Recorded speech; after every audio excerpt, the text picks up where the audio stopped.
தமிழ் சினிமாவில் வந்து கலைஞர் கண்ணதாசன் நட்பு ரொம்ப புகழ் பெற்ற மாதிரி எம்ஜிஆர் வாலி அவர்களுடைய நட்பும் ரொம்ப புகழ் பெற்றது. ஒரு நாள் திடீர்னு வாலி அவர்களை எம்ஜிஆர் கூப்பிட்டு தனியா பேசணும்னு சொன்னாராம். எம்ஜிஆர் அப்படி கூப்பிட்டாலே பல பேர் பயந்துருவாங்க. ஆனா வாலி அவர்கள் வந்து சரி ஏதோ விஷயம் இல்லாம சொல்ல மாட்டாரு அப்படின்னு சொல்லிட்டு கூட்டு போயிருக்காங்க.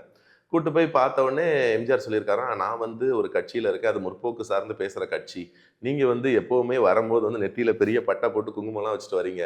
அப்ப என்ன கூட இருக்கிற கட்சிக்காரங்கலாம் வந்து நீங்க வந்து முற்போக்கா இருக்கக்கூடிய கவிஞர்களுக்கு வாய்ப்பு கொடுக்காம இப்படி இருக்கக்கூடிய ஒருத்தருக்கு வாய்ப்பு கொடுக்குறீங்களேன்னு சொல்றாங்க. அதனால தப்பா நினைச்சுக்காதீங்க. நீங்க வெளியில எப்படி வேணாலும் இருங்க.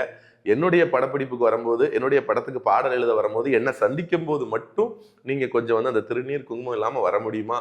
அப்படின்னு சொல்லி ரெக்வஸ்டா தான் கேட்டிருக்காரு. ஏன்னா அவர் மிகப்பெரிய திறமைசாலி. உங்க திறமையை வச்சு தான் நீங்க வளர்ந்தீங்க. அதுல எந்த சந்தேகமும் இல்ல. எனக்காக இதை செய்ய முடியுமான்னு எனக்காக இதை செய்ய முடியுமான்னு ரெக்வஸ்டா தான் கேட்டிருக்காரு. உடனே வாலி வந்து சொல்லிட்டாராம், அவ்வளவு பெரிய ஆளை எதிர்த்து பேச முடியாது.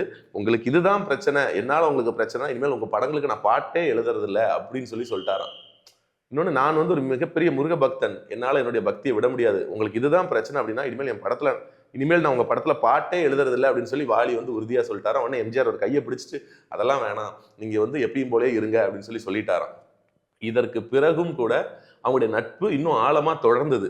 அதுதான் வந்து அந்த காலகட்ட நடிகர்கள். அவங்க வந்து கருத்து ரீதியா முரண்பாடா இருந்தாலும் அவங்களுடைய வாழ்க்கையில நட்புங்கிறது வந்து தொடர்ந்து இருந்துட்டு இருந்தது. அது இன்னைக்கு பொறுத்த வரைக்கும் அவர் வந்து எல்லா தரப்பு ஹீரோஸ் இப்போ உள்ள ஹீரோஸ் வரைக்கும் அவர் பார்த்துட்டு வந்தவர். அவருக்கு வந்து என்ன இன்ன ஆக்டருக்கு இந்த லைன் தான் போடணும் அப்படிங்கிறதுல அவரு நல்லா தெரியும், வல்லவர். அதனாலதான் இப்ப கவிஞர் அவர் சொன்னாலும் அந்த வார்த்தைகள் எந்த வார்த்தைகள் எந்த நேரத்துல தேவைப்படும், வரிகள் போட்டா யாருக்கு ஃபிட் ஆகும் அப்படிங்கறத எம்ஜிஆர் வந்து அவங்கள ரொம்ப விரும்புனாங்க. பல ஹிட் பாடல்களை வந்து கண்ணதாசன் பாட்டுன்னு சொன்ன பாட்டுலாம் வாலி எழுதின பாட்டு. அந்த அளவுக்கு இப்பவும் சொல்லுவாங்க, அவர் அந்த வெத்தலைப்பட்டியை திறந்துட்டாரா பாட்டு முடிஞ்சது அப்படிம்பாங்க. அது வாலி ஸ்பெஷல்.